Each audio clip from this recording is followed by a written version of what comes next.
go back to England without the king's body. They left the king's body in the forest. Peasants found the king's body and brought the king's body back to London.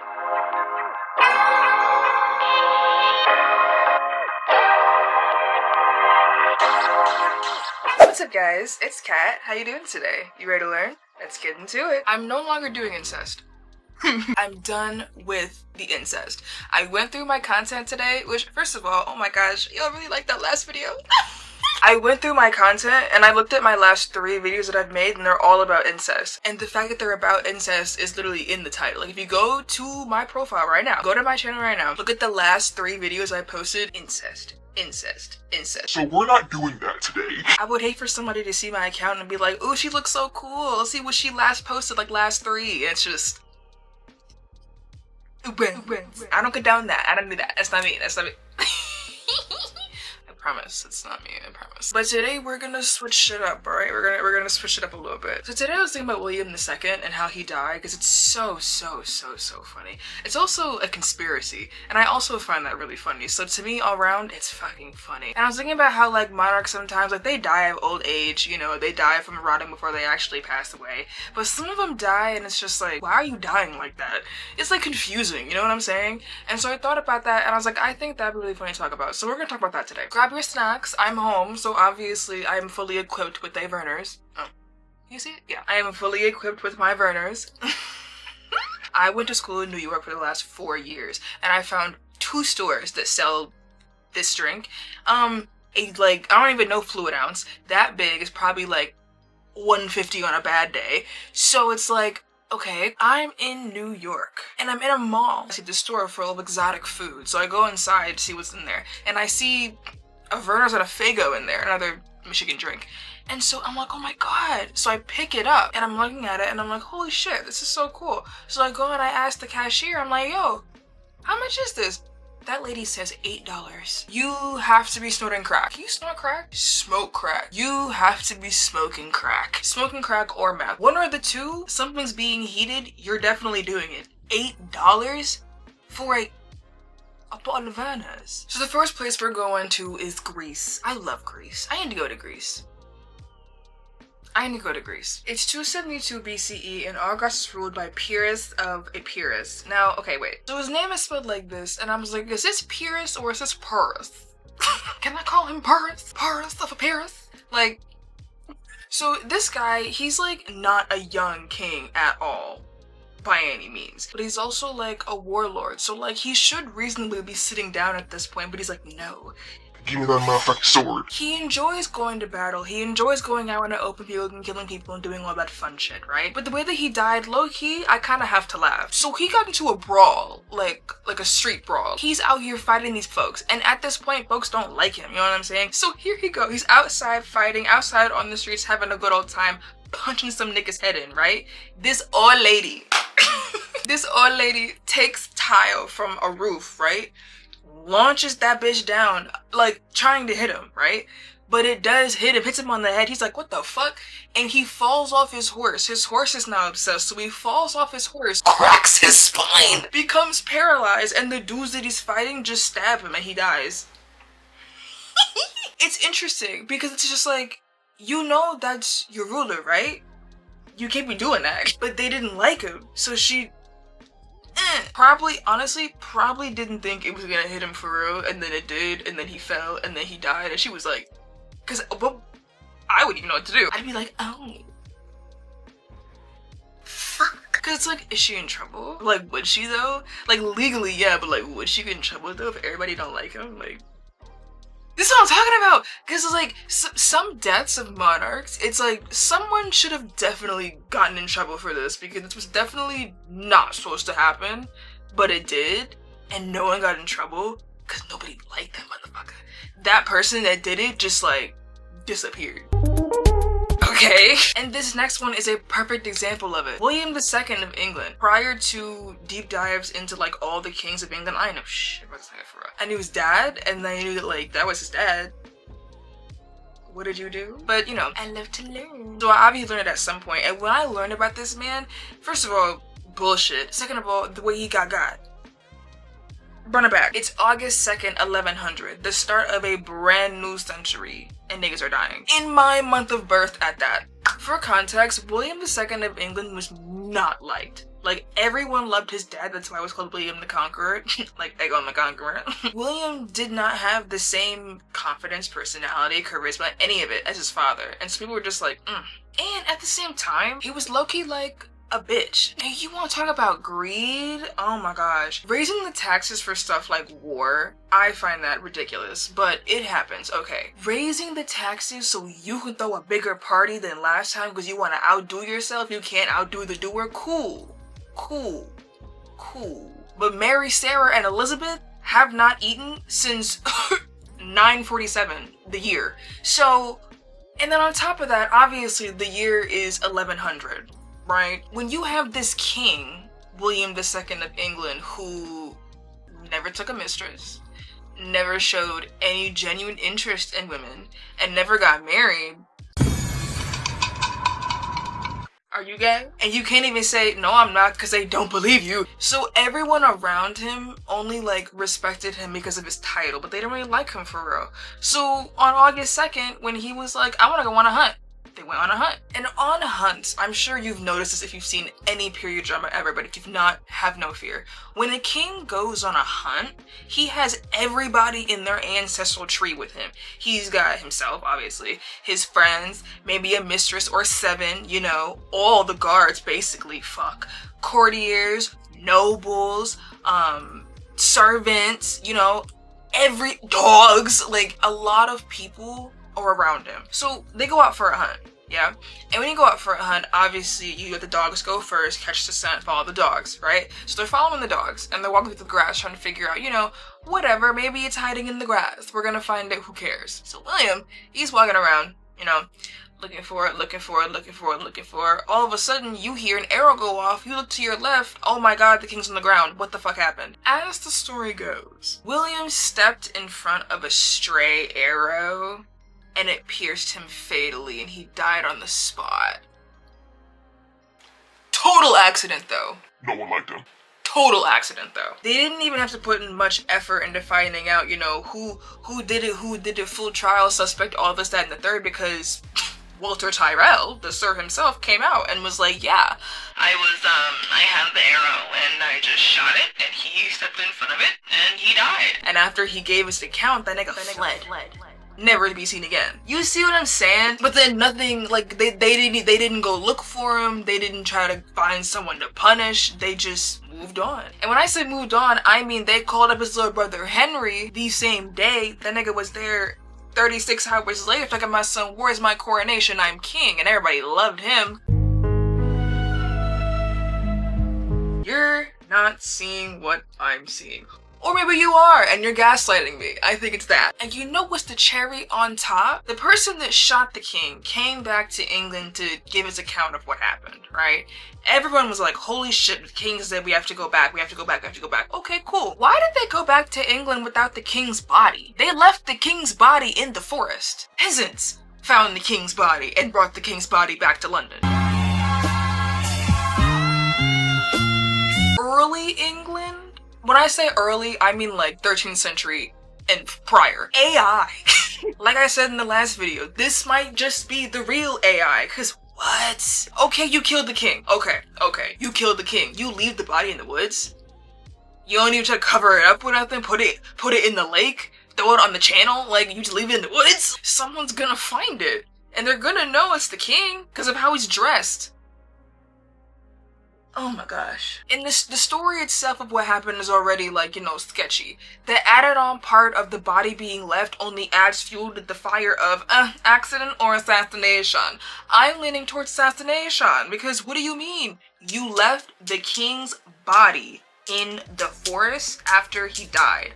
What are you doing? How are you supposed to have a royal funeral? When they say, okay, we're gonna go bury him, what are you gonna bury? A fit? Shit don't make no kind of fucking sense. Now we're gonna go to Orkney. You ever heard of Orkney? It's okay. It's just modern day Scotland. We love Scotland. Enter a man named Sigurd the Mighty. Sigurd the Mighty was a Norse ruler during the Viking expansion era into Scotland, and he was very much well known for being a trophy taker, meaning most of the people that he kills, he has some kind of trophy from them. Whether or not he wears them, I couldn't tell you. He definitely very much enjoyed taking trophies from his victims. Enter a man named Mael Brigta. Now, okay, I was trying to figure out how to say this because it's old language name, you know what I'm saying? So I know I'm saying it wrong. This is the person that Sigurd was fighting, right? So Sigurd was a Norse ruler, right? And they ruled over Orkney and Shetland and different parts of northern Scotland. Whole time, Mael Brigta was a Pictish ruler, and they ruled like the inland parts of that area. You know what I'm saying? And both sides, both of these groups of people, they wanted control over these two cities named Caithness and Moray. So they were fighting over that. They had their battle and Sigurd came out victorious. And as a trophy, he decided to take the head of Mael, cut off his body, and attach it to his saddle so it can ride all the way back to his crib. But here's the thing. Mael Brigta had a nickname. He was called Mael Brigta the Bucktooth. So I guess he had like probably like a snaggletooth or some shit like that. When Sigurd cut it off and strapped it to his horse, on the saddle where it was right by his leg. And the whole time while he was riding home, it was bumping against his leg, it meaning that goddamn tooth. After a while, he was like, damn, my leg kind of hurt. What's that? And so he looks down and it's like, oh, it's the tooth. Okay. Moves it out the way and continues on. By the time he gets home, now it's starting to hurt real bad. Starting to feel a little inflamed. Some days go past, he sickens, and he laying down on the bed like, god damn, what happened? The wound from the tooth got infected, cause what? It's a dead man's tooth. You think they washed their teeth back then? Duh, is hella bacteria on that bitch. It got infected on his leg, fucked up his system, and then he died. This man, known for violence, known for putting belt to ass, loving going into wars, whether he had the upper hand or not, and came out what? Victorious, died from a tooth. Crazy. Going back to the 1100s, but now we're on the opposite ends in 1197. Enter Henry II of Champagne. Champagne is modern day Israel. I'm not sure how we went from Champagne to Israel, but you know, we did it. So at this point, Henry is actually ruling in the kingdom of Jerusalem. And so he's not actually ruling this by any kind of like birthright. He married into the throne, so you know, it's whatever. But he is a crusader king. The court is in Acre, meaning the kingdom is right there on the coast. I bet that shit is so beautiful. Oh god. Oh god. And you know who also agrees how beautiful it is? Henry does. Obviously, he's seeing it before I am. So he decides to go and sit on his balcony and look at the landscape. And as he's leaning on the railing, holy fucking shit, the railing gives way. And in this room, obviously, they have maidservants. So there's this maidservant in his room called Scarlet. She sees Henry falling out of the window now because the railing was just like, you know, I think today is my day, Lord. Does that have to be his too? Scarlet, seeing her king about to fall out the window, grabs his sleeve trying to get him back inside of the building. Unfortunately, he's a grown-ass man. So his weight actually throws him and her out of the window, and she lands on top of him on the concrete below, killing them both immediately. I think deaths like these are way more fun and way more important to learn than, oh, he was in battle and he died valiantly, or oh, he was poisoned. Nah. You wanted to look out your window and you fucking fell. Like, that is so funny. For this next one, we're going back to Greece, and actually, we're only going 106 years in the past. Enter Alexander of Greece. At this point, when he's ruling Greece, it's post-World War I. There's a lot of, you know, royal family turmoil going on. Royals being executed, royals being exiled. Well, not executed, what am I saying? Royals being exiled, just, you know, folks getting displaced in and out of their home just because that can just happen. So it's a lot of stuff going on right now. Alexander, though, was known for really liking animals. So much so, he had a wild array of them in his house. His house was called Tadouy Palace and was very beautiful. So one day he's walking around there and he hears a little scuffle out there, you know, and it's just like, okay, what's that? So he sees the monkey that he owns, yeah? He sees the monkey that he has in a fight with another animal of his. I'm not sure if it was the dog or the cat or the hippo or the giraffe or the koala or the platypus or the dog. But he decides to go in there with no gloves, no safety, no guard, just vibes and muscles and having a good time trying to break up the fight. In the midst of him trying to break up the fight, the monkey decides he was gonna take a little out of Alexander. It's often debated between whether the monkey bit him on the leg or the torso. Me personally, it doesn't really matter because then I got bit by a monkey. And then he got sepsis. I just think this is a good reason as to why we should not have monkeys for pets. Sepsis? But after he got bit, they just, like, you know, washed off the wound, cleaned and dressed it. They weren't treating it like, oh my god, you just got bit by a fucking monkey. They were treating it like a fucking paper cut. That's why he got sepsis. So, oh my gosh. So now he has sepsis, and the doctors are like, oh my god, holy shit, what the fuck? And they're just like, well, we can amputate the leg. Really, nigga? I already have sepsis. Now, you want me to be a peg leg? And eventually died on October 25th, 1920. Rest in peace, bro. That's crazy as shit. Next. This last one is actually my favorite. And I know it sounds like really morbid, but like, yes, this is my favorite. Enter Charles II of Navarre. Quick geography lesson, because obviously Navarre is not here anymore. So the Kingdom of Navarre was a kingdom from the 9th century to the 16th century, so roughly 700 years or so. It sat right between France and Spain way back when, and literally was its own, like, secular entity. It wasn't very big, but it was important because where it was situated was right there in the mountain passes, meaning any kind of trade, especially between France and Spain, had to go through them first. But get this, the capital city of Navarre is Pamplona. You know what Pamplona is? Pamplona is that city with the videos that you see every year. Every single year you see them. I know I do. Where they have the bulls running through the street, and every single year some dumbass decides, I'm gonna sit on the opposite side of the fence. And I know some people just get caught on accident. That's different. The ones that I'm talking about though are the ones that like their boys are on the opposite side of the fence, and not only that, they're on the opposite side of the fence and then like 5 feet further from the fence. And they decide, I'm gonna be on the side where the bulls are running because I'm that bitch. I can survive. And they just get tossed like a raccoon in the air. That's how they look. And it's just like,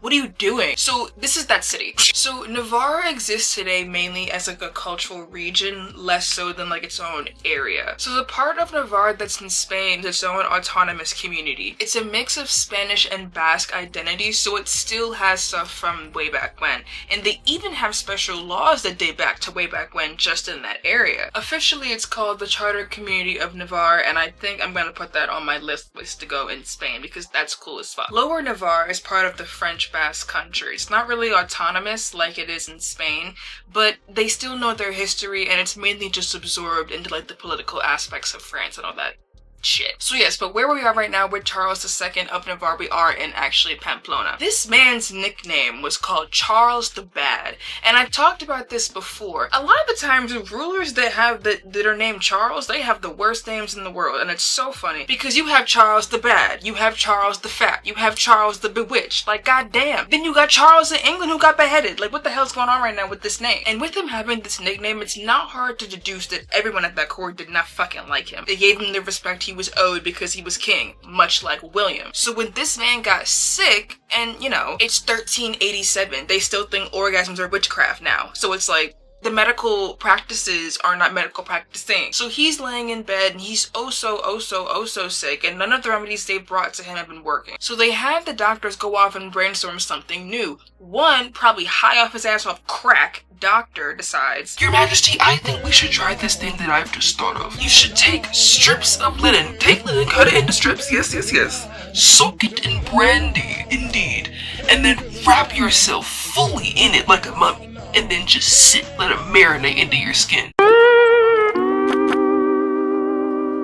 know how sticky you're gonna be? That's disgusting. I'd rather wear a wool jumpsuit. Obviously, when you're a king and the doctor's telling you to do something, you're gonna do it because they know more about the human body medically than you do, so to speak. So they do exactly that. They have a maidservant come in and finish up wrapping him, and she's sewing it with, like, you know, a needle and thread. I don't understand. Actually, never mind, I can't say that. I was gonna say I don't understand why they just can't staple it. They don't have fucking staplers in 1387. So she's sewing it, and this is what I don't get. Yeah. I spoke too soon. This is what I don't get. She's sewing it, and she's finished, right? She finishes sewing it up.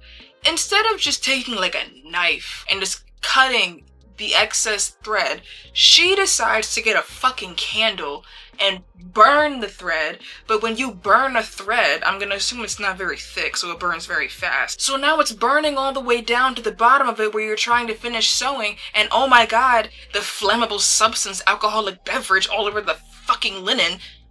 The linen catches on fire immediately, which causes the king to now be in an air fryer. So now he sat there like this, slow roasting like a ham. Obviously, he dies from his injuries days later because you just have 3rd-degree burns out the ass. Does it go up to 5? I wonder. And the crazy part about this is that maidservant was not punished, okay, but then at the same time, after this happened and courtiers were writing about this, they didn't say, oh my god, the tragedy, oh my god, oh my god, oh my god, our king. They said, this is divine retribution. This is divine karma. He was a horrible man. Of course he died like this. Wait a minute, something ain't right. It was so hard to just, oh my god. Oh my gosh. That gave me an eye booger. Oh my god. That is ridiculous. This is divine karma.